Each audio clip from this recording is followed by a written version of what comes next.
Parfois, histoire de prendre le pouls du public, je publie un sondage sur les vidéos qui pourraient éventuellement sortir sur la chaîne, comme ça, pour voir, histoire de ramener le concept de la démocratie participative dans le dictionnaire des bons mots humoristiques utiles à tout critique vidéoludique venu de Belgique. Ceci dit, c'est pas une mauvaise pratique, l'exercice donne aux spectateurs une excellente raison d'enclencher toutes les notifications, clin d'œil, et m'offre une bonne idée du niveau de lassitude de ceux-ci vis-à-vis des sempiternelles formules. Ah, et pour revenir brièvement sur les résultats, c'est bien la critique de Morbius qui a gagné. Nul ne peut stopper le Citizen Kane moderne tandis qu'il révolutionne à son aise le monde du cinéma. Je vous laisse une fiche ici, on ne sait jamais. Mais dans cet épisode de la fameuse émission en format plus court qui rime avec toujours, je vais vous causer d'un titre tellement insignifiant qu'il n'a pas su ou pu gagner un sondage doté de 2 réponses potentielles sur une chaîne assez nettement spécialisée dans le jeu vidéo. Soyons clairs, nous opérons ici dans le domaine de la charité pure en disant du mal de ce projet anecdotique. Son titre, Trek to Yomi. Mais maintenant, générique.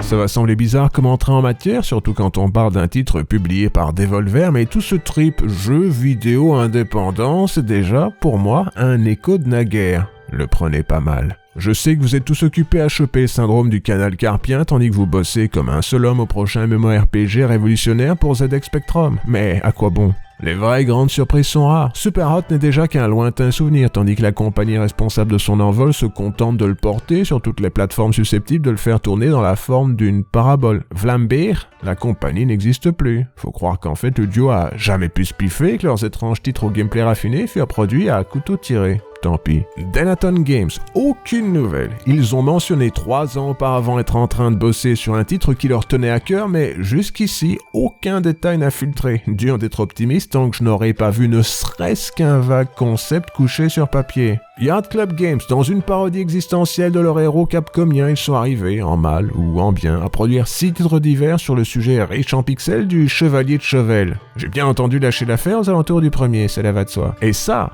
c'est les créateurs qui me tiennent à cœur. Inutile de mentionner ceux qui se spécialisent dans le faux shinobi, le pseudo Ninja Gaiden, le simili Castlevania et autres hommages à Contra. Leur existence prouve de toute évidence qu'un public avide de réchauffer adore se mettre dans la panse quelques variations sur ces célèbres recettes désuètes. Mais je le répète, à quoi bon? Nous arrivons donc à notre première question. Je me permets, par ailleurs, de vous rappeler que vos réponses, pour être comptabilisées, sont censées m'être adressées par pli recommandé à l'adresse habituelle. Merci d'avance. Votre thème, cette fois-ci, est général, limite généraliste. Pourquoi les titres indépendants, vendus autrefois comme le renouveau de la discipline, participent-ils maintenant aussi de la sensation de surplace continuelle qui caractérise celle-ci? Je vous laisse réfléchir quelques secondes, la question est assez vaste. C'est bon? À mon sens, 2 théories s'affrontent pour expliquer cet état de fait. La première, toujours populaire, voudrait que le public soit à peine capable, et ça au prix d'efforts surhumains, d'attacher ses chaussures en velcro le temps de se rendre d'un pas mal assuré dans son magasin favori pour acheter d'un air béat les mêmes produits que ceux dont il avait l'habitude lorsqu'il était petit. C'est un argument excessif, autant l'admettre, certains consommateurs sont parfaitement capables de lasser leurs propres chaussures, je les ai rencontrés. Et d'ailleurs, est-ce vraiment leur faute si la société consumériste dans laquelle nous vivons leur vante par le biais d'un système de propagande dont certains sont encore dupes l'idéal d'une nostalgie infantilisante? Pas vraiment.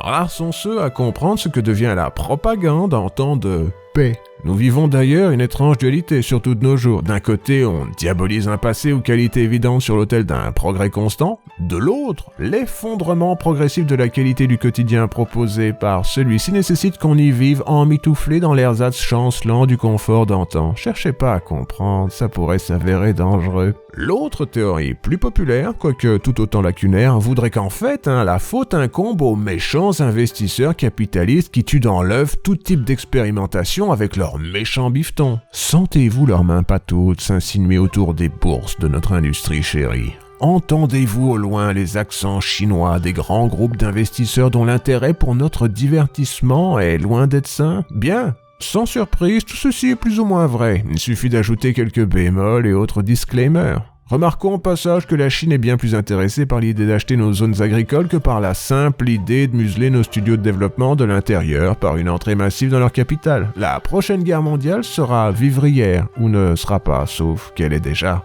Cette influence des fonds d'investissement à la recherche d'un rendement à court terme se fait surtout sentir dans le domaine du jeu friqué doté d'un beau budget. Or, ici vous l'aurez constaté, nous parlons de productions censément réalisées par des petites structures. Le jeu à taille humaine, limite bio, fait main, keyboard to table. Eux aussi sont pris au milieu de ce combat, les acheteurs, les studios. Même budget final, celui du consommateur potentiel. Il faut donc tempérer l'impact de ce type d'argumentaire binaire. Oui, les joueurs sont frileux. Oui, certains portent des chaussures normales. Non, l'état actuel de la discipline n'est pas entièrement la faute des éditeurs, ni même celui des investisseurs, car en fin de compte, toute industrie cherche le profit en ligne directe, sans fioriture. Tant et si bien que les losers du domaine ont même trouvé une nouvelle idée. Prenons un exemple. Tim Schafer, tiens, pourquoi pas. Lui, vous invitait autrefois à investir, je fais le mouvement guillemets de mes doigts, dans ses futurs efforts boudinés assujettis à certaines comorbiosités.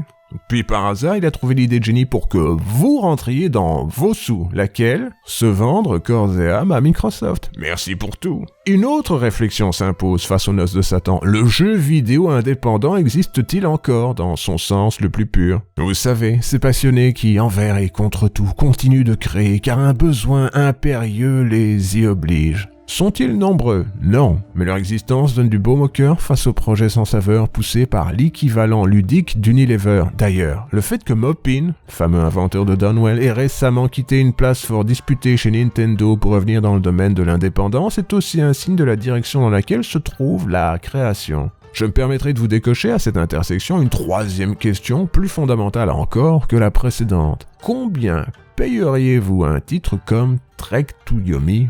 Point d'interrogation. Les quelques mortes images exhibées par mes soins ne peuvent en rien vous donner une idée de l'impression qu'ils donnent tandis qu'on y joue, mais quand même. Quelque part en vous doit résider un sens inné de la lecture d'images. Nous vivons bombardés de trailers, de streams et autres séquences publicitaires. Pouvoir deviner à quelle sauce nous serons mangés par ces produits dont nous sommes tributaires est un talent utile maintenant comme naguère. Alors, combien? 60 €? 40 €? 20 €, 10 €, 5 €. Penseriez-vous qu'un titre digne de valoir le moindre de ces billets se cache sous ce filtre monochrome, ou bien avez-vous pour idée que son existence doit participer d'un éventuel canular cosmique, car autant l'admettre, il semble assez dérisoire qu'un faux film de Chambara réalisé en Pologne puisse ne serait-ce qu'exister en ces temps de disette mondialisée. N'oubliez pas, quelle que soit votre réponse, vous avez raison. Maintenant, laissez-moi défaire mes chaussures illico.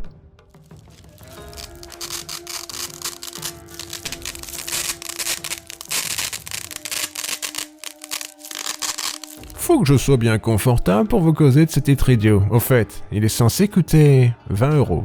Dire que Trek to Yomi m'inspire serait un mensonge éhonté, autant l'admettre. Le titre est même générique dans ses efforts pour ne pas l'être. Tout le délire monochrome, c'est désuet. L'idée de faire semblant d'être un film, c'est stupide. Et insister sur ceci malgré un point de vue qui va dans l'autre sens, c'est insensé. Axer l'intégralité de son gameplay autour de l'idée de tenter d'émuler les combats de Prince of Persia de Jordan Mechner tout y en ajoutant des subtilités, remarquez l'emploi des guillemets via le bout de mes doigts, malgré le fait que nul n'avait pensé que ceci serait judicieux depuis 2 décennies, ainsi va la vie. Nous naissons, nous vivons, nous mourons, parfois au milieu de cette étrange expérience douce amère, nous prenons des décisions. Laissez-moi vous spoiler un brin l'ensemble afin que l'on soit bien dans nos petits souliers. Je viens d'ailleurs d'enlever les miens, vous vous souvenez? Toute cette affaire tourne autour d'une vague amourette entre un jeune épéiste japonais et une demoiselle proprette dont je pense qu'elle est censée être une dignitaire locale. Son père était votre sensei, sa mère était votre senseo. En tant qu'apprenti, l'on apprend tout, que l'apprenti en sait trop sur la bataille de Lepanto. Cette phrase veut dire quelque chose, mais son sens profond n'a rien à voir avec cette critique, elle est juste là pour faire beau. Face au déluge des tutos, l'on se tétôt, tandis qu'à tâtons approche le scénario. Vous êtes dans un village, les truands sont aux portes, je vous laisse deviner la suite.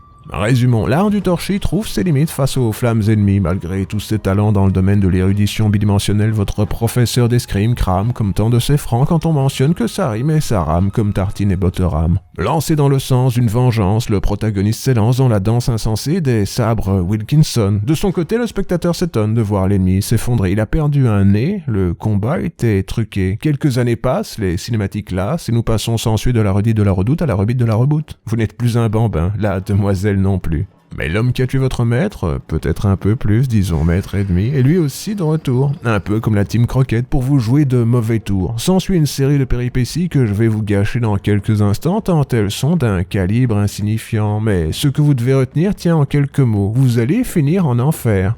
Choisir pourquoi vous pourriez en sortir, puis vers la fin, combattre à nouveau le gars que vous aviez étalé de manière aisée en étant bambin. Spoilers, il est maintenant très fort, ça tombe bien, vous aussi, peut-être, qui sait. Pas de chance, c'est dans le gameplay que le titre s'effondre. J'ai dans l'idée que certains fans de Kurosawa pourraient prendre plaisir à voir une parodie européenne du concept prendre place face à leurs yeux ébahis, qui sait, tout est possible, mais faudrait pour autant, celui qui importe le vent, subir un système de combat paradoxal. Il l'est, pour être franc, pas si mal. Vous avez des combos inutiles, 2 attaques, faibles et rapides, lentes et télégraphiées, un bouton pour parer, quelques projectiles, ça marche, jusqu'à ce qu'on ajoute une touche pour se retourner. L'idée étant de vous donner la possibilité d'affronter sur un plan bidimensionnel des ennemis placés des deux côtés de votre anatomie. Certains sont devant, certains sont derrière, ce n'est pas sale. Le titre n'est malheureusement pas assez long pour que votre corps se fasse à l'idiotie d'avoir une touche pour se retourner. Je l'ai fini en 4 heures, quelque chose comme ça, disons que ça m'a pris 2 sessions. Loin de moi l'idée de donner des leçons de gameplay aux équipes de Flying Wild Hog,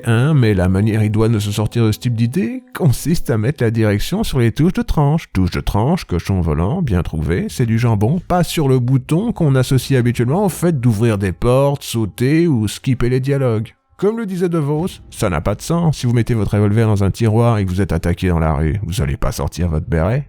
On pourrait rajouter une couche sur l'esthétique. Moi, les vieux films, j'adore, tant qu'ils sont parlants. Vous pouvez y aller. Mais je pense que si je devais faire un jeu qui fait semblant d'être un film, peut-être que mettre l'action sur un plan plane, qui nie tout autre effort de mise en scène me semblerait assez stupide. Ça n'a pas de sens non plus. Par exemple, ici, je sais que je dois juste avancer dans un sens, même si ça n'en a pas, afin d'assister à la prochaine séquence de gameplay. Pourquoi ? Car dans quelques instants, je serai de nouveau placé de manière parallèle à la caméra. Là, on jouera, mais pas avant. C'est QFD.